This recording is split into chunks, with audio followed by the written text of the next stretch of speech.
Un champion d'Italie indécis, une promesse hivernale qui montre enfin ses talents et un défenseur français qui perd ses nerfs. La 36e journée de Serie A, c'est fini ce soir, mais aucun doute, on a déjà beaucoup de choses à se dire.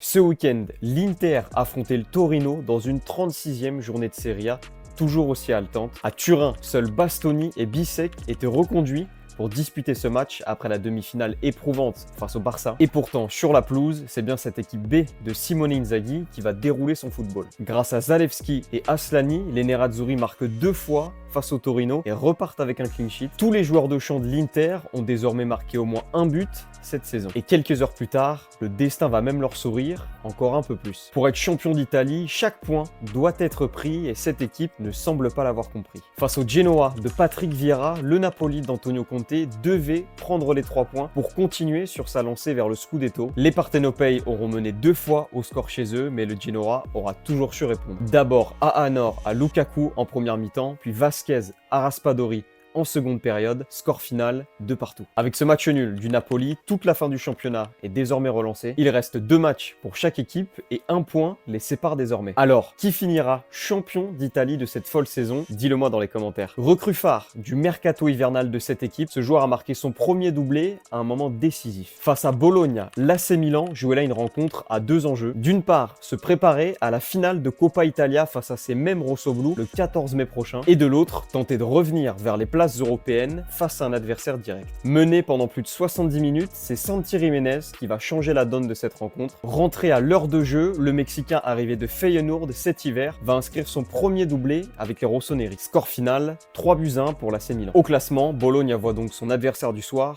revenir à 2 points. L'AC Milan a gagné 22 points en étant mené au score cette saison. C'est un record en Italie. Dans ce choc pour l'Europe, ce Français a perdu la bataille mentale face à son vis-à-vis. Face à la Lazio, Pierre Kaloulou devait s'assurer de ne pas laisser d'espace à Tati Castellanos et à l'heure de jeu, le Français a perdu ses nerfs face à l'Argentin. Alors que le jeu était ailleurs sur le terrain, le numéro 15 de la Juve assène un coup à la tête du joueur de la Lazio et après visionnage de la VAR, il sera directement exclu. La Juve, qui aura mené tout le long de la rencontre, sera même rejointe au score par la Lazio à la 96e minute de jeu. Au classement, les deux équipes restent à égalité de points et elles sont provisoirement 5e et 4e de Serie A. Face à l'Udinese, la Juve va donc récupérer Yildiz, suspendu depuis 2 journées, mais elle jouera sans l'un de ses tauliers en défense. Et toi, tu retiens quoi de cette journée?